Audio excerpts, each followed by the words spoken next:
Hey everyone, Tech here, and this is going to be kind of a special start of a mini-series, so to speak, of a Let's Play for the game, as you can see, Endless Space. This is a game that's this is the alpha version, and the game is available, it came up available on Steam, I don't know, 4 or 5 days ago, I think, and if you buy the game, if you go ahead and pre-order the game, you get instant access to the alpha that you just download right through Steam.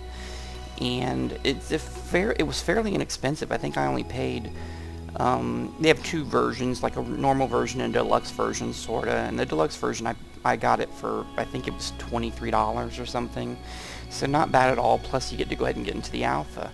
I'm a fan, if any of you follow my channel, I'm a fan of strategy games in general, and I do love Space 4X games, and I was really excited recently on the release of Sword of the Stars 2.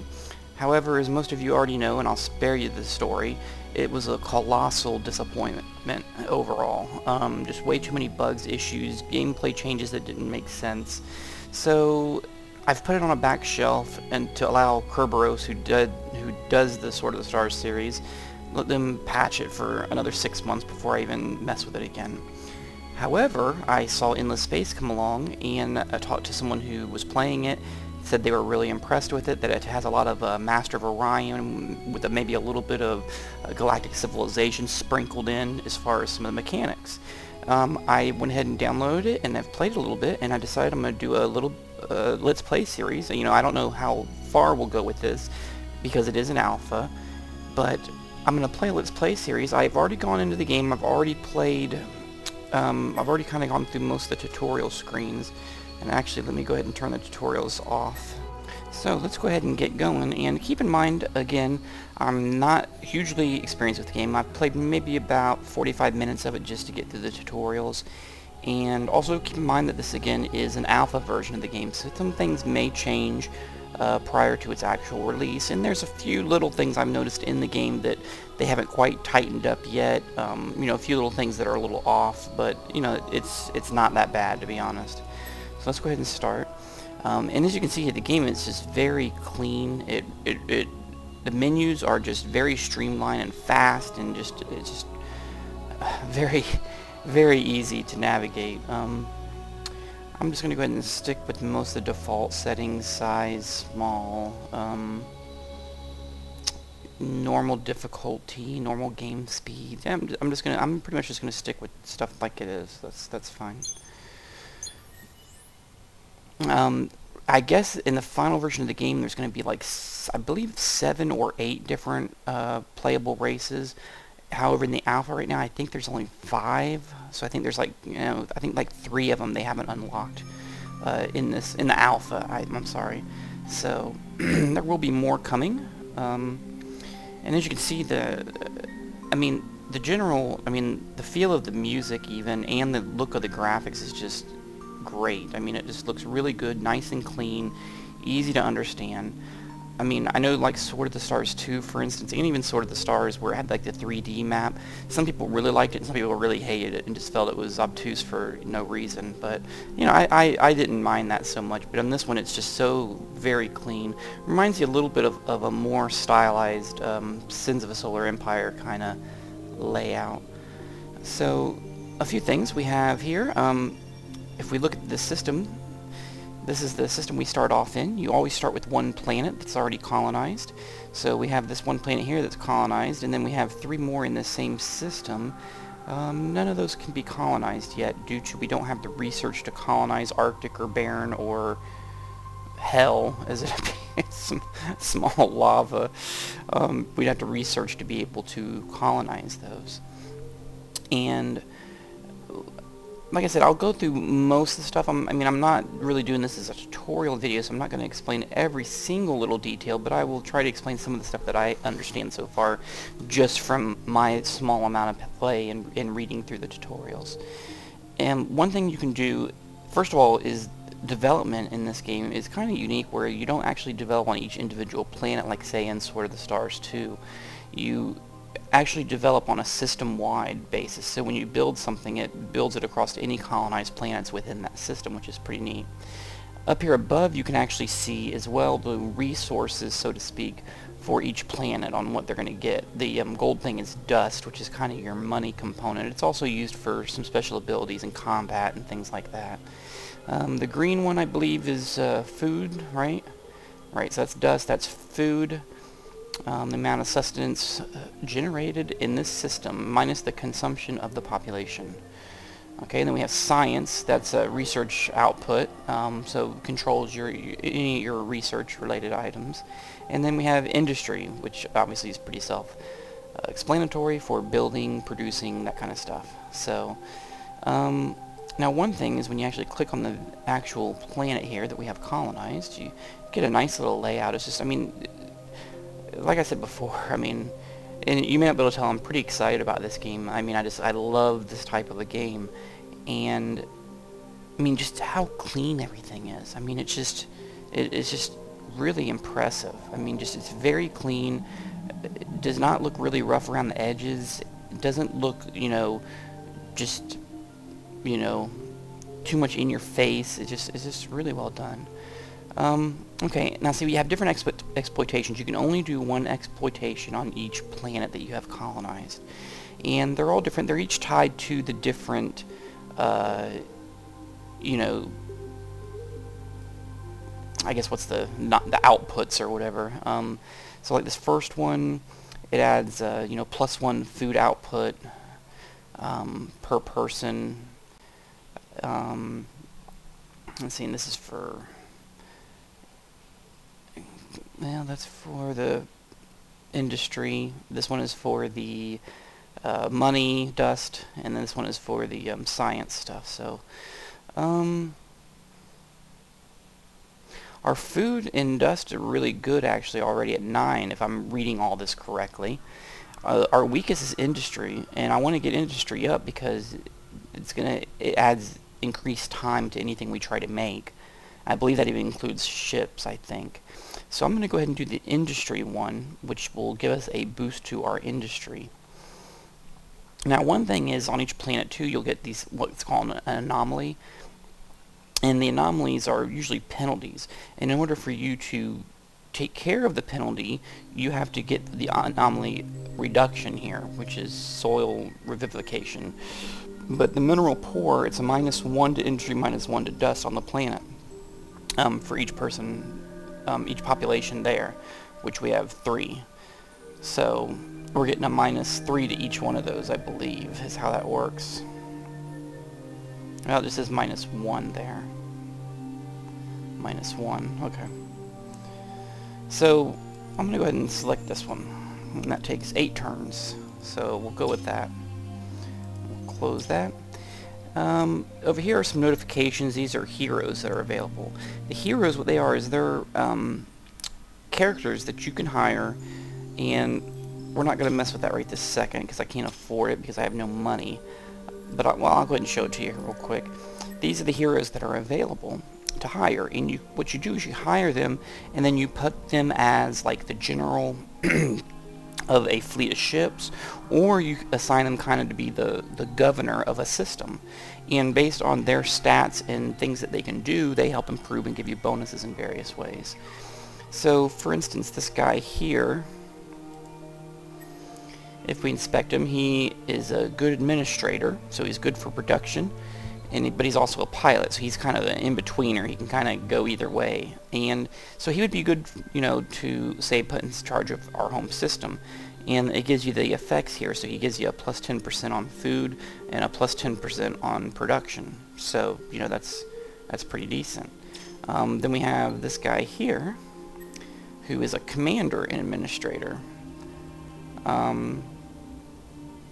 So he's 8% on those, and then you has some, you know, plus 28% damage on weapons and things like that.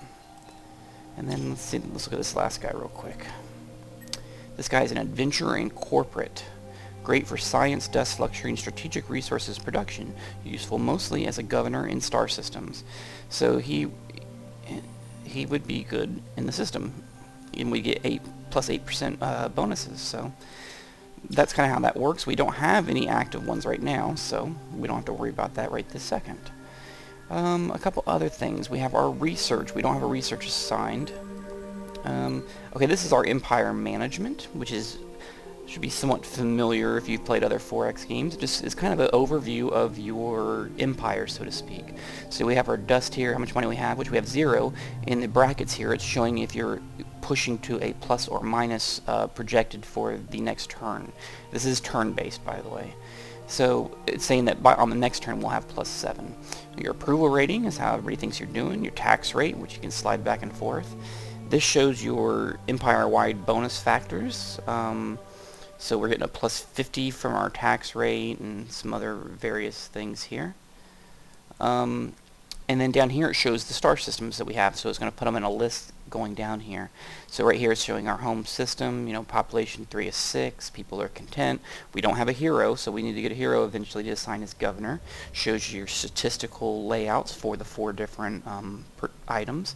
Shows what we're building, which is a production, how many ships we have in the hangar, which is 0, and then you can assign AI to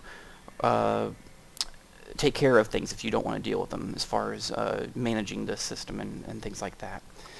And what else we got real quick? Well, we're going to do the research. The research is pretty neat. The way it works is you have 4 different trees here. We have a galactic warfare, so stuff, you know, towards ships mostly. Diplomacy, trading, technology tree that way. Down is exploration and expansion technology, and then we have applied sciences technology tree over there. I haven't really had a chance to study these heavily, so I don't really, you can kind of zoom in and see them all here. I know that in order to colonize the other planets, you kind of go down into here some, I believe.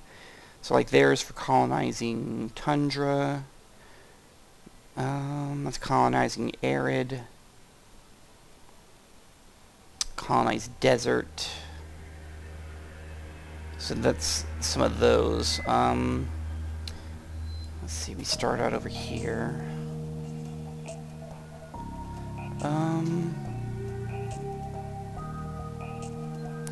I think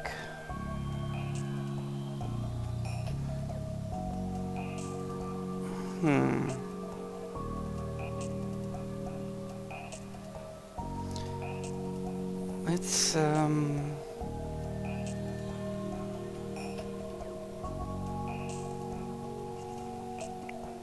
and it shows you here when you hover over these what it's going to unlock. So like if you train the isolation shields here, it says it unlocks public-private partnerships. So I'm going to go ahead and do that for right now. And it takes 5 turns. So you select it and you see the little green, and it shows you the connections to get to certain things. And there's several different ways. There's 2 different ways I can get to extreme metallurgy. I can either go here through neurorobotics to get to it, or I can go through core mining, high energy magnetics to get to it. So it's pretty open as far as things like that, how you do it. This here is your kind of fleet overview. It shows the fleets that you have. I have an alpha and a beta fleet, and if you click on them, it shows you the ships that are in them. The alpha fleet has a scout ship in it. Beta fleet has a colony ship in it. You can see the layout here and the components that you have. You can add new ones. It does have a way to retrofit, which is nice. The way they do it is where you can build, say, these defender ships, and you say you build 3 or 4 of them, and then you unlock some more research to where you have upgraded items. You can just hit retrofit, and it will actually upgrade all the ships that you've already built of that plan, of that design, actually. So that's pretty neat. But we won't be building any ships anytime real soon.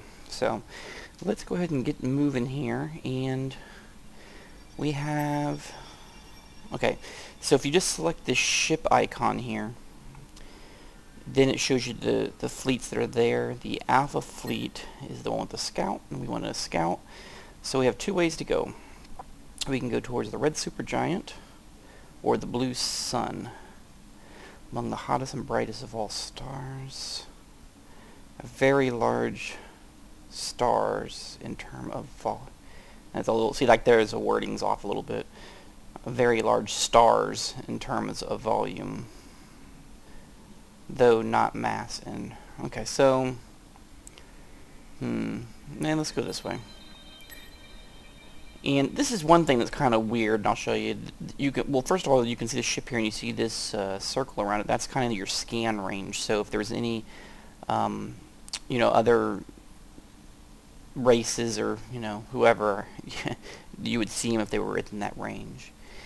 The thing that's kind of weird is on the movement on this game, and it's just weird because in most turn-based games like this, when you would hit the end turn button down here, right after you hit it and it processes the turn, then it would usually auto move everything.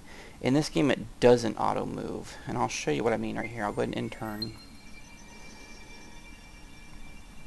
Okay, now see, it's turn 2. The ship didn't move, but it can. Now, if I hit end turn again, it would go ahead and it moves at the end of turns, I guess is the way to explain it instead of the beginning. However, if I want to force the issue, because I want to see what's there before I end this turn, you actually click on the ship and click it. So it's kind of... I hope that's one little thing I hope they change. They need to change it to where everything moves on the beginning of the turn, not on the end, if that makes sense. So this little overview here, you can see these little icons, the little ball icons that are beside the names of the systems. The orange ones mean you can't colonize them yet due to research limitations. Blue means you already have colonized. If there was a white circle, it would mean there was something there that you could colonize. So see, this one is a huge gas helium. We cannot colonize that. So we will go ahead and keep sending him out. That's a protostar. Many times there's not planets there. Let's go to the blue sun this way. And the other fleet we have back here is a colony ship. I'm just going to kind of leave him. Well, you know what? I'll go ahead and use him. He's kind of slow. But just to see if we get lucky, I will go ahead and send him out towards this one. Who knows? Maybe he gets lucky and there's a colonizable planet there.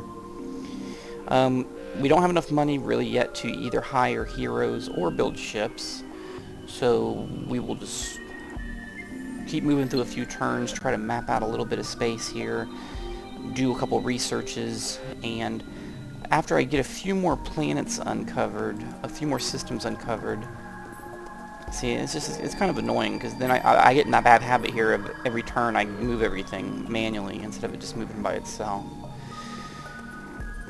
But we'll keep going here, and then I'll research. I may research down how to colonize a certain planet type so we can get something closer by. Looks like on this next turn we'll hit both of them.